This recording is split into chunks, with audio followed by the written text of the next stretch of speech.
Thanks to a generous tweet offer, the NFL refs are back. Thought Romney's week couldn't get any worse? Wait till you hear this spicy storito. Dave Matthews Band is headed to Syracuse, but more importantly, so is Whoopi Goldberg. I'm Brett Blaze. And I'm Peggy Summers. Here are your top stories for tonight. After the surprising ending of last Monday's game, Packers defensive tackle TJ Lang tweeted, "Fuck it, NFL. Find me and use the money to pay the regular refs." The NFL decided to take him up on this offer, and zing, the boys are back in town.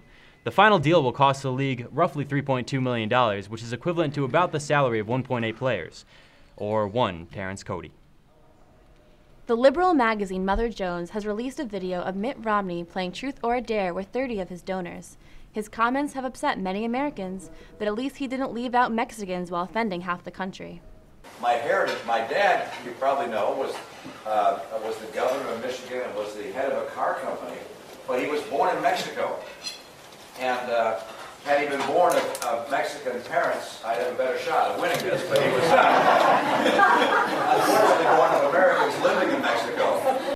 In response to this, Romney's illegitimate brother, Miguel Romney, entered the race.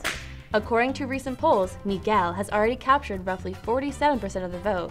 Miguel tells voters that he plans to eliminate federal income taxes entirely and increase welfare by 300% to stop Americans from seeking work.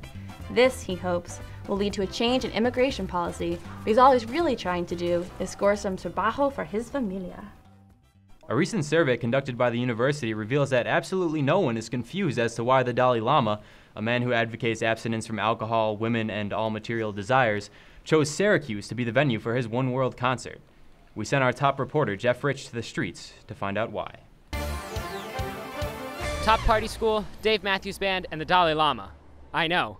Although one of these things isn't like the others, they're all coming together in a few days at Syracuse University. The Kumquat asked students their reaction. Well, Dalai Lama's obviously a boss. He knew what he was doing when he chose Syracuse for his One World rager. He had to pick a school that partied as hard as he did. Now, I don't know if you guys were at Juice Jam this year, but that shit was off the hook. Me and my boy Chet, we finished off an entire case of natties. And that's not even counting the shots afterwards of Delta Chai. Between you and me, I gave an alpha chick the D that night. Was she conscious? She was in a meditative state, brah. I know the D-Lama appreciated that shit. Between you and me my boys at Delta Chai are planning the mother of all pre-games. Sorry, dude. Brothers only.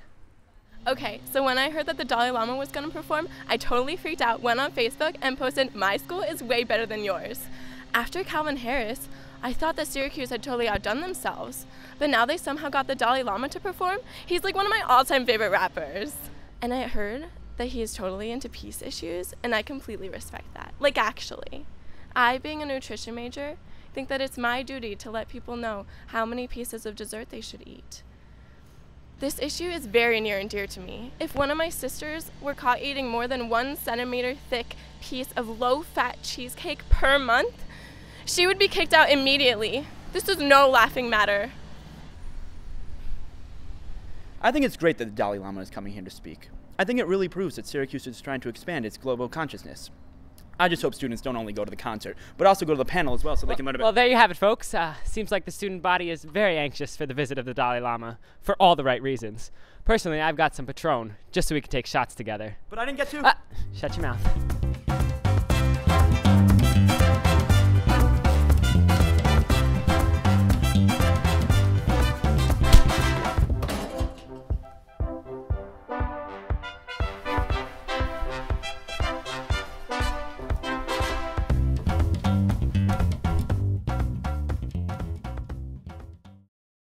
Me and my boy Chet polished off an entire case of natties. That's not even counting the shots I took afterwards at Delta Chai. Between you and me,